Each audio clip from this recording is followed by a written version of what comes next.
Mga kapatid, magandang hapon po sa inyong lahat. Narito na po ang inyong lingkod, galing po ng Davao City. Masyadong matrapik kanina, kaya ngayon na lamang ako nakarating. Alas 5 na po yata ng hapon ngayon.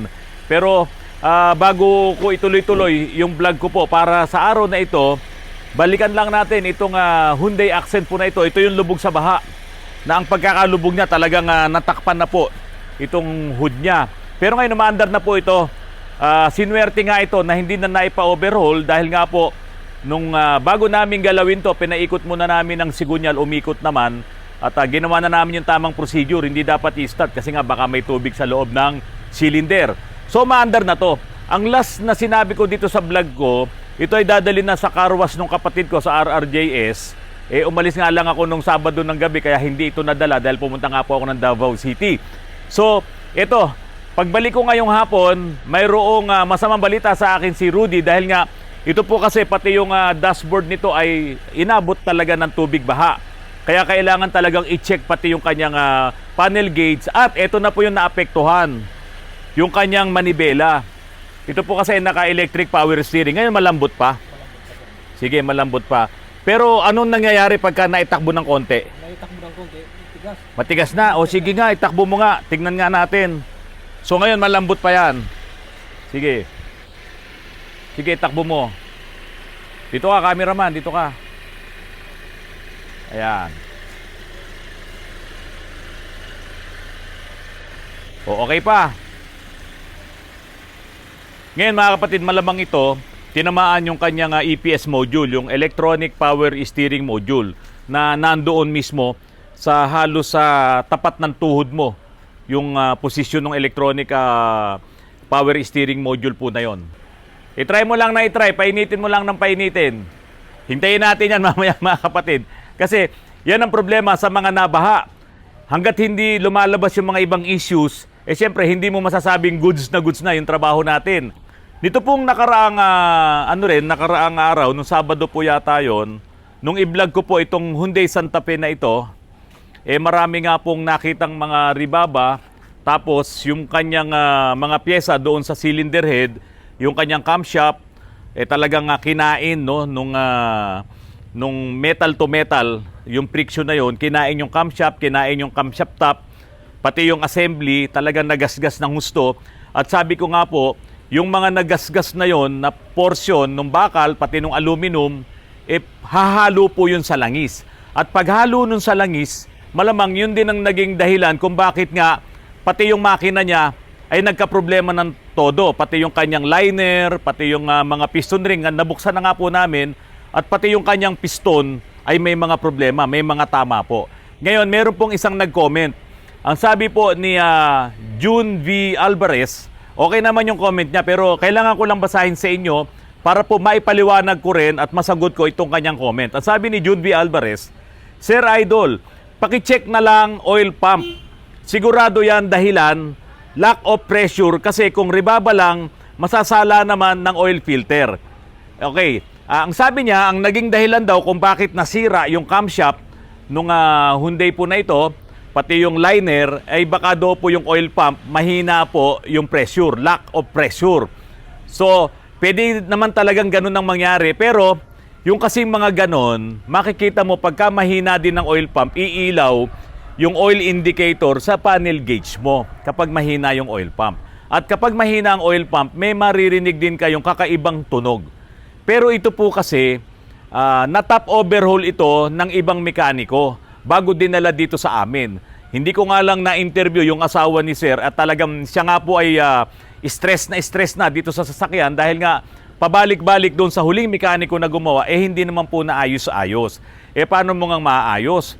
Tinap overhaul mo, defective na pala talaga yung engine. Hindi pa niya nakita na yung mga camshaft ay talagang nasira na, pati yung mga bearing doon. At syempre, yun ngang ribaba na yon na humalo sa langis, ay hindi kayang i-filter yon ng oil filter. Kasi ang sabi ni June V. Alvarez, kasi kung ribaba lang, masasala naman yan ng oil filter. Hindi po, Sir June. Kasi doon nga sa ibabaw ng cylinder head, yung langis na nandoon, na kung saan nandoon nga yung mga ribaba, babagsak agad doon sa mismong oil pan masasala lang yon kapag ka dumaan doon sa oil filter. Pero hindi na siya dadaan doon sa oil filter. Humalo na po kasi, pinong-pino yung aluminum saka yung bakal, humalo na doon sa langis. Ito madalas na-experience to ng mga gumagawa ng air condition. Meron kaming naging experience din dyan, yung aircon ng kotse, CRV ni Sir Oscar. Kaibigan ko, Oscar Lalantakon, nasira yung kanyang compressor, tapos pinalitan, brand new na ang ipinalit. Hindi siya naglinis ng systems.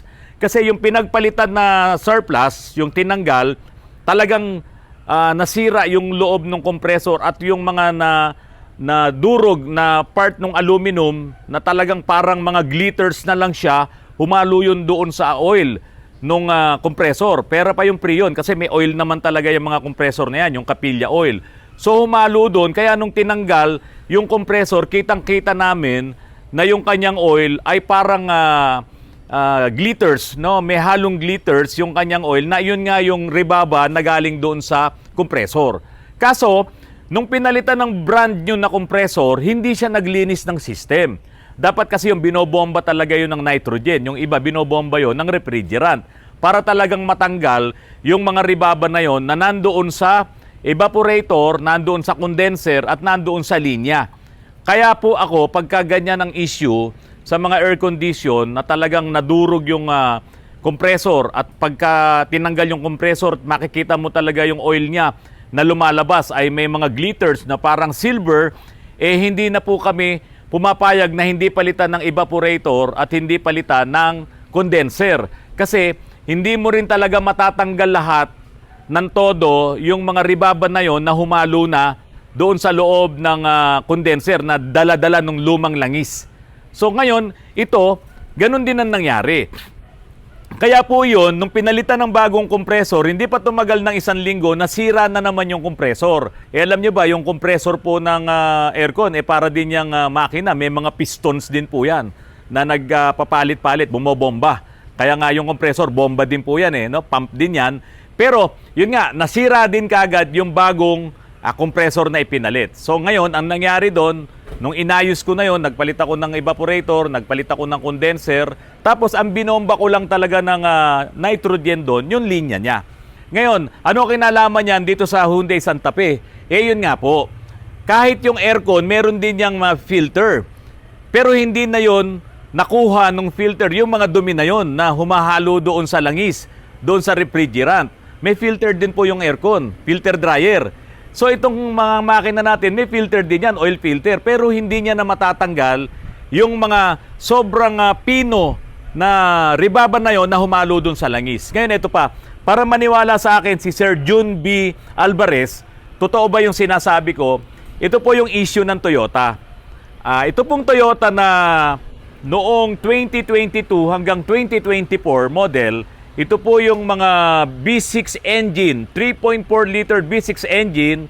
Ito po ay nagkaroon ng issue, itong mga Tundra na trucks, no? Mga Tundra na pick-up. Ito po ang sabi, uncleared machining debris left inside the engine during manufacturing can contaminate and destroy the number 1 main crankshaft bearing, leading to engine knocking, rough running, sudden loss of power, or complete engine seizure. Yung mga Tundra na to, 2022 model hanggang 2024, yung production ng engine yan, yung engine block, may mga naiwang rebaba po doon. At sabi nga po dito, yung mga rebaba na yon ang sumingit doon sa main crankshaft bearing. Kaya po, nung inilabas na itong mga sasakyan na ito, karamihan po dyan, sandali lang, bumigay na yung mga makina. Nagkaroon na ng knocking, nagkaroon na ng loss of power, rough running, and yun nga, yung complete engine seizure. Talagang nasira na yung makina. Ito nga po, kaunti lang, parang uncleared, no? Yung hindi nalinis na machining debris doon sa loob ng block. Ito pong pinakita ko nga sa inyo, itong sa makina po nitong Santa Fe na ito, humalo na po talaga yung mga debris na yon doon sa oil na nagpaikot-ikot. Kaya ang nangyari, sinira talaga yung makina. So Sir Jun B, yung pong sinasabi nyo na lack of oil pressure kasi yung oil pump lang ang titignan natin, hindi po. May problema na yung kanyang engine, hindi pa to nakita nung huling gumawa. Kasi kung nakita mo ng yung ibabaw, yung mga camshaft ay talagang sinisira na yung bearing, pati yung shafting, dapat na-alarm ka na doon na yung mga ribaba na yon na galing doon sa ibabaw ay sisira din ng mga pyesa sa ilalim. Ito nga po, pakita ko po sa inyo. Tignan nyo po yung kanyang piston. Ito na po yung makina nung Santa Fe. Tignan nyo po ang tama nitong piston, no? Grabe po, oh. Oh.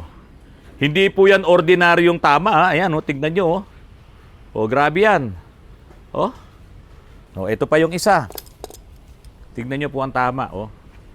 Oh. Yung mga ribaba na natanggal doon sa ibabaw ng cylinder head, tinira niya itong mga piston, piston ring, at ang pinakamasaklap nga, pati itong pinaka-cylinder, ito, sinira niya po ito. Dito, grabe yung hub. Dito, malalim na to, oh. Oh. Grabe ang tama dito. Pati dito. Ayan, yung mga dire-diretsong ganon. Okay. So, ito po, hindi lang po ang pinag-uusapan dito na nagkaroon ng problem ay yung oil pump. Karamihan po talaga, lalo na sa Ford. Kaya nga po sa Ford, kapag nasira ang turbo, yung mga Ford Ranger, lahat, Everest, kapag nasira ang turbo mo, hindi ka nila bibigyan ng warranty kung hindi ka magpapalit ng pump at magpapalit ng timing belt at magpapalit ng oil filter. Hindi nila bibigyan ng warranty ang turbo mo pagka bumili ka ng bago, ng brand new. Doon sa mga legit na nagbebenta ng turbo. Pero kung bibili ka lang sa mga online na yan, bahala ka. Ikabit mo hanggat gusto mo ikabit. Pero bakit hindi sila nagbibigay ng warranty? Kasi nga po, kapag may problema ang oil pump mo, barado, hindi talaga aakyat yung langis. At ang una niyang sisirain, yung turbo. Sa mga Ford po na yan, sa mga model ng Ford na yan. Bakit ba kasi sa Ford?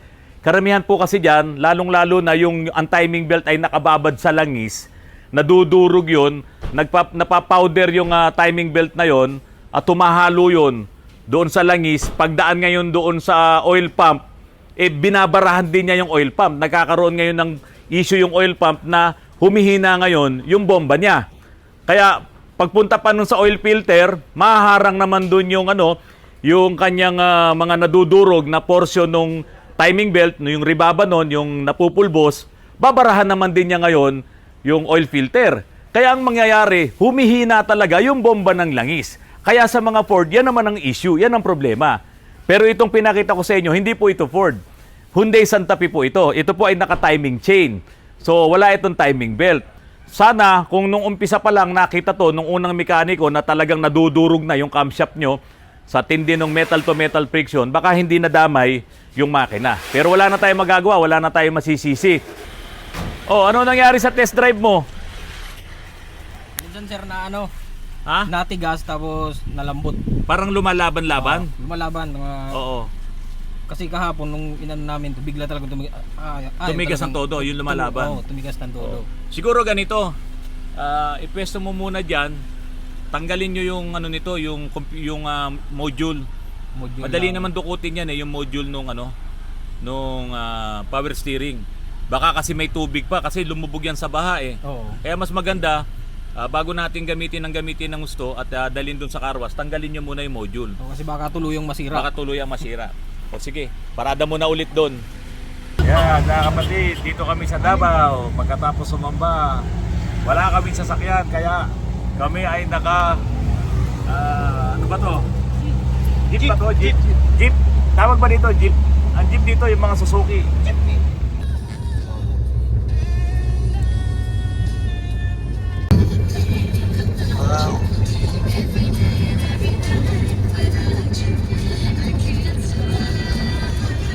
Sarap sakay ng territory ni Kuya Romar. Nakasakay ako sa territory. Feeling ko safe na safe ako. Kasi nga yung si Rhea, nabangga sa 85 kilometers per hour ang takbo niya. Pero nakapreno pa yung territory. Opo. Ganong kabilis, sudden yun. Sudden yung bangga na yun, nakapreno pa siya. Kaya hindi masyadong malaki yung injury. Mga kapatid, sa sandaling panahon namin diyan sa Davao City na tinulungan nga kami ni Kuya Romar Delemio saka ni Doktora, yung asawa niya, Marami ring magandang mga lugar dyan sa Davao City, katulad po nitong seaside po na yan, na napakahaba. Parang Rojas Boulevard, pero tinalo po yung Rojas Boulevard. Sa ganda po nitong seaside po na yan dyan sa Davao. Tapos pumunta rin kami doon sa Japanese Tunnel. Diyan po sumakit yung balakang ko dahil kailangan mong maglakad ng naka-squat dahil ang baba po talaga. Kuweba po kasi yun eh. Yan yung mixing namin, experience dito sa Japanese Tunnel. Ayan, ang iririgalo ko sa asawa ko. Oh, ginto. Oh. Ayun, anong ginagawa nyo dyan? Ha? Ano ba? Ito ba project mo ngayon? Pa-picture. May project ka, engineer, ha? Okay, 1, 2, 3. Hawakan yung gold. Pwede, manifesting. 1, 2, 3. Angat niyo po. Aba, mabigat Oo, pero mas mabigat yung original 16. Engineer, ano naman ang project nyo, engineer? Ayusin namin to. Ayusin nyo. MRT7. Oo. Anong bato ba yan? Adobe? Adobe yan, ano? Adobe. Doon sumakit yung balakang ko. Pagkatapos namin ipasyal kami nila Kuya Romar Delemios, pumunta na kami doon sa bahay niya. At yun, may nakahanda po silang masasarap na pagkain doon sa amin. Sarap ba? Sarap ba? Dami namang hinanda ni Kuya Romar.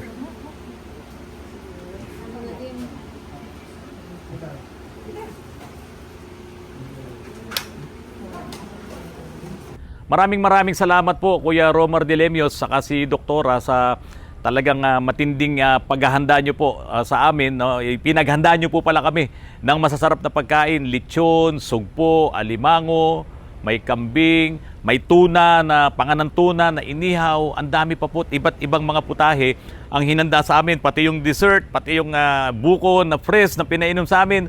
Sobrang dami po na inihanda nyo para po sa amin. Kasama ko po yung mga anak ko. Kuya Romar, aaminin ko po sa inyo, sa buong buhay po naming mag-asawa na taon-taon nagse-celebrate naman kami ng aming anniversary, pero hindi naman yung selebrasyon na katulad po ng inihanda nyo sa amin. Sobrang thankful po kami. Ngayon lang po nangyari sa amin na merong ibang tao na naghanda sa amin ng mga ganitong pagkain para po sa aming anniversary. At dahil nga po sa anniversary nyo rin nung nakaraang linggo, binabati ko na rin po kayo ng happy anniversary po ni Doktora. At kay Sir Jules na kasama namin sa pamamasyal, siya yung nag-drive ng sarili niyang Mazda VT. Pinagamit nyo sa amin yan, pati yung Ford Territory ni Kuya Romar Delemios, ginamit namin yan sa pamamasyal sa buong maghapon nitong linggo. Maraming salamat sa kabutihan nyo po sa amin. Ikaw hindi ka na kumain masarap no? Busog na po. Ako dami ko nakain, napakasarap ng lechon, parang lechon Cebu eh. Kuya Romar, sa anniversary namin talagang sila yung nakasama ko. Tapos anniversary nyo din pala last week. Opo, last week. Happy anniversary din. Opo, maraming salamat po sir. Sinakyan namin yung territory ni Kuya Romar, tapos yung BT50 Mazda ni Kuya Jules, no? Malapit na ikasal. Sabi ko, kung sa Metro Manila nga lang, pwede ko pagamit yung Porsche. Yung kulay blue na 1960 model yun eh. Opo. Ayun, congratulations. Sa kasal ko sa October.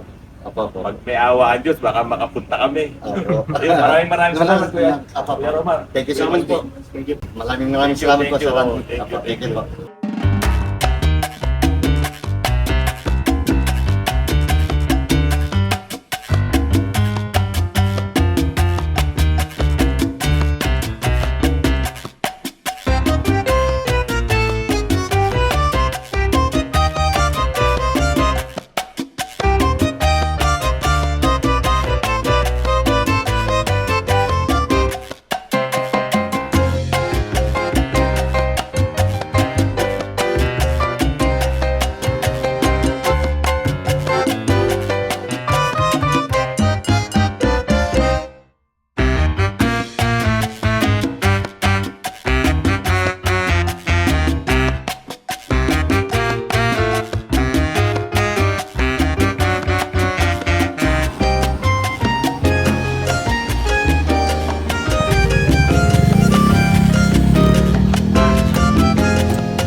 Pasig. Ayun, nasa Kuya Palo.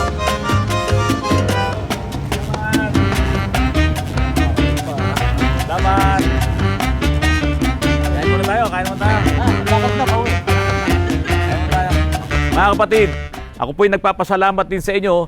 Bagamat hindi po ako nakapag-vlog po kahapon, ay may mga nanood pa rin po ng mga previous vlogs ko, mga videos ko. Maraming salamat po sa inyo. Tuloy-tuloy lamang po ang panonood at marami pa po akong i-explain at ipapakita sa inyo para po lalo nating maingatan ang ating mga sasakyan. Maraming salamat po mga kapatid. Magandang hapon po sa inyong lahat.